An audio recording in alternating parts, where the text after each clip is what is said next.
Income tax డిపార్ట్మెంట్లో మోడీ వచ్చాక అంటే పన్ను కట్టడానికి ప్రతి ఒక్క భారతీయుడు సిద్ధమే.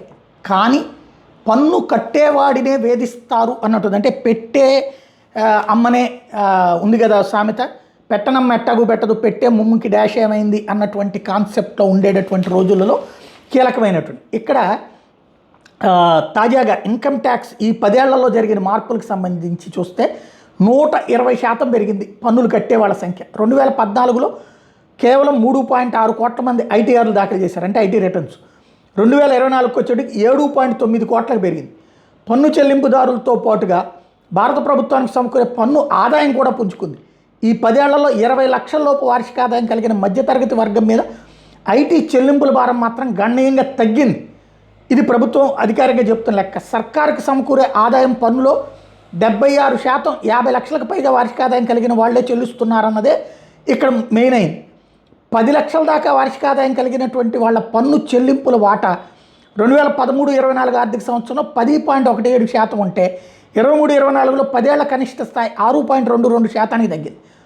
ఐటీఆర్ ఫైలింగ్ డేటా ప్రకారం 50 లక్షలు అంతకు పైగా వార్షిక ఆదాయం కలిగిన పన్ను చెల్లింపుదారులు 23-24 ఆర్థిక సంవత్సరంలో 9.4 లక్షలు దాటారు.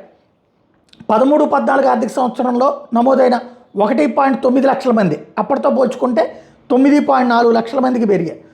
అలాగే 2013-14లో వాళ్ళు చెల్లించిన మొత్తం ఏకంగా 2.5 లక్షల కోట్లు ఉంది. 23-24లో 3.2 రెట్ల వృద్ధితో ఏకంగా 9.6 లక్షల కోట్లకి, అంటే గత ప్రభుత్వ హయాంలో 2.5 లక్షలు అయితే ఇప్పుడు 9.6 లక్షల కోట్లకి చేరింది.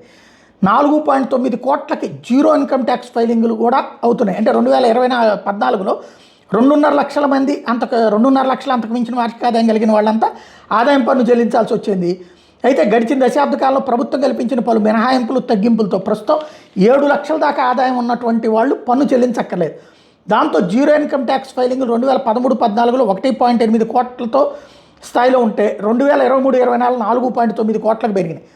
10 ఏళ్ల క్రితం 2.5 లక్షల నుంచి 7 లక్షల స్థాయి ఆదాయం కలిగినటువంటి వాళ్ళు సుమారు 20,000 దాకా పన్ను చెల్లించాల్సి వచ్చేది. ప్రస్తుతం పన్ను నుంచి పూర్తి మినహాయింపు లభిస్తుంది. 23-24లో 7 నుంచి 10 లక్షల వార్షిక ఆదాయం కలిగినటువంటి వాళ్ళు సగటున 43,000 పన్ను చెల్లించాల్సి వచ్చింది. ఈ విభాగ పన్ను రిటర్నుల సంఖ్య 2.2 కోట్లుగా ఉంది. విభాగ పన్ను చెల్లింపుదారుల మీద పన్ను భారం వాళ్ళ ఆదాయంలో కేవలం 4 నుంచి 5% ఉంది.